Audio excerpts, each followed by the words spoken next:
So I live in the UK and I am studying at Oxford. I'm studying PPE, which is Philosophy, Politics and Economics. What a combination. Yes, a great combination, but it's quite hard. You have to work a lot of reading. But I am enjoying my time because it's an opportunity to socialize, get to know incredible and amazing people at university, make good friends. So I'm enjoying it and I'm excited for this. But you're away from your culture. So how are you going to do about your cause, which is girl education? I guess mainly in the developing world. So I'm focused on the education of all girls all around the world. And there are more than 130 million girls who are out of school. So I have been making trips to Nigeria, to Mexico, to Lebanon, to Jordan, and I have been traveling around the world to make sure that we can reach out to all girls who are out of school. And so even though I have been away from Pakistan, unfortunately, and I want to go back, but it has not stopped me from my fight for education, and I continue my work. Continue your walk. And you walk with people, other people right now, not a lone journey anymore. Yes. You work with the foundation, the Malala Foundation. Yes, so you also work with different partners. Help us to understand that part. So I started Malala Fund 5 years ago, and my vision was to see every girl in school. Yeah. Simple. All girls in school, whether the girls are in China or India or in Mexico or in Africa, everywhere we want to see girls getting quality education, because when we empower girls, they become empowered women. And then they contribute to the economy, then they contribute to the society. So right now we are focusing on empowering local advocates, local champions in their work for education. So for example, in Afghanistan, we are supporting a project where they are training female teachers so that girls can go to school where there are female teachers rather than male teachers. In Lebanon, we are supporting e-learning skills. We are supporting, we're making sure that girls can have access to STEM skills as well. So we are looking at area what the problem is and how can we address the problem, how can we solve that problem, so that girls can have access to quality education. But then the question is how? Isn't that the most important question? How? Do you have some already ready remedy at this point?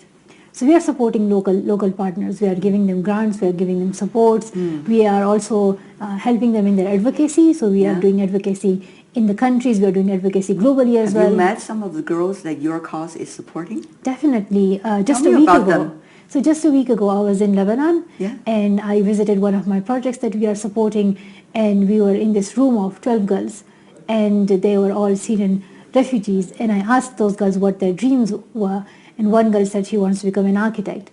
And when I asked why, she said she decided to become an architect because on the day when she left her country, Syria, she saw her country devastated and destroyed. And that day she decided that one day she will become an architect so she can rebuild her country. So now girls like her are receiving education, they're receiving education through digital learning, so we are making it easier for them to have quality education. Yes, so I am in touch with girls, I meet them, I visit these schools that we are supporting, and it's just amazing to see how education can change the lives of girls. Education gives them hope. Yeah, but think about it, Malala. Some years ago, you were one of them, the so-called victim type. And when you listen to what they had to say, does it brought you back any memory of the past? Definitely, when the girls were talking about how they saw wars and conflicts in their region and they had to leave their home, it was not their choice. They had no other option. And it just reminded me of my time in South Valley when there was terrorism happening, when girls' education was banned, when more than 400 schools were destroyed, and we had to leave our valley for 3 months. And that feeling that when you don't know when you would go back to your home is the worst time of your life. Do you hate those people who you thought might have done this to you today? To be honest, I don't think back. I don't think about those people. You don't want to think back? Or I don't want to think back. Or not necessary? I think what's important is that you just look forward, and I think I just wish that they can learn about humanity. They can learn about the true message of Islam. They can learn that it is always wrong to harm anyone, and they learn the importance of education. That education is important for their daughters, for their sisters as well. And I had forgiven them long ago, and I still say I forgive them, and I just do not think back. You've forgiven them already? Yes. What does it take to forgive? It takes a lot. To me, it takes a lot. And it's a big learning process. What does it take for you? I just when I was recovering from the attack, I think I became stronger and I realized that I was standing up for a cause that was so important that this was just a second life, and I dedicated this life to girls' education. I said I will just fight for education throughout my life now.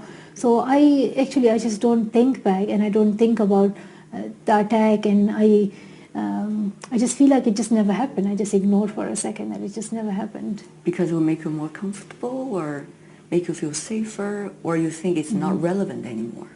I think it's I just look forward, I never look back. But then when I go and I meet girls in refugee camps, and when they tell me their stories, then it just reminds me of my past. But then they learn from my story, and I learn from their stories as well. The reason I want to ask you this question is there's